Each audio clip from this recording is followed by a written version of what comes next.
Run को बनाकर out होते हैं। 4 चौके और 3 छक्के उन्होंने अपनी इस 41 रनों की पारी में लगाया है। 215 से ऊपर का स्ट्राइक रेट आंद्रे रसल के बल्ले से हमें देखने को मिला। फिर श्रेयस अय्यर, कप्तान श्रेयस अय्यर बड़ी पारी नहीं खेलते, लेकिन 2 छक्का वो भी लगाकर जाते हैं।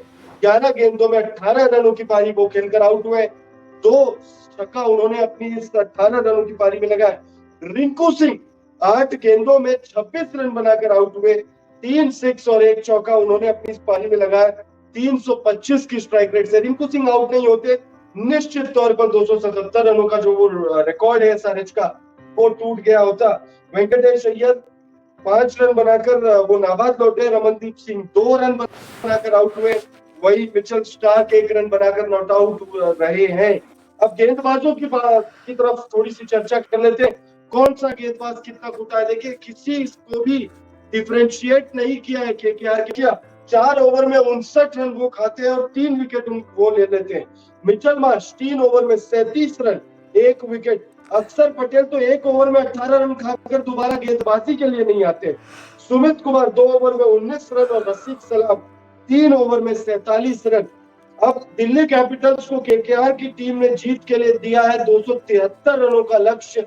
इस मुकाबले को जीतने के लिए वाइसैक का ये जो मैदान है, ये मैदान दिल्ली कैपिटल्स का सेकंड होम ग्राउंड है। इस मैदान पर क्या दिल्ली कैपिटल्स की टीम चेस कर पाएगी? अगर चेस करती है तो ये किसी मिरेकल से कम नहीं होगा, क्योंकि आईपीएल के इतिहास का ये दूसरा सबसे बड़ा टोटल है। पहले नंबर पर इसी साल एसआरएच वर्सेस एमआई मुकाबले में हमने देखा था, एसआरएच ने 277 रन कूट दिए थे और इस मुकाबले में केकेआर ने लगा दिए हैं 272 रन।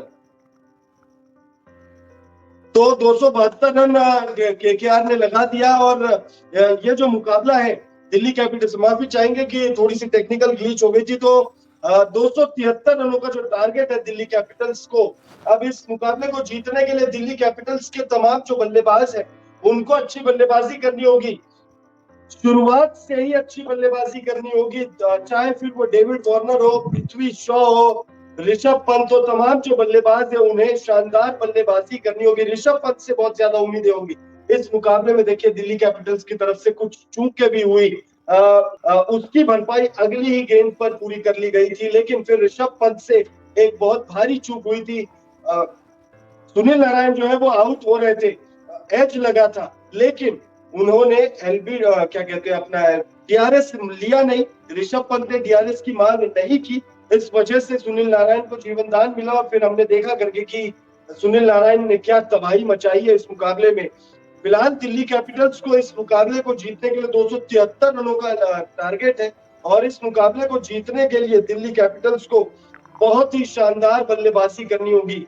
औसत दर्जे की बल्लेबाजी से इस मुकाबले में जीत जो है वो हासिल नहीं हो पाएगी दिल्ली कैपिटल्स को।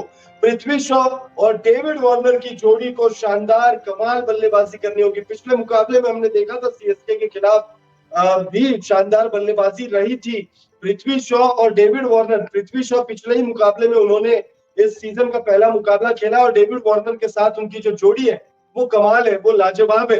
और डेविड वार्नर के साथ पृथ्वी शॉ को इस मुकाबले में गजब की बल्लेबाजी करनी होगी। साथ ही साथ केकेआर के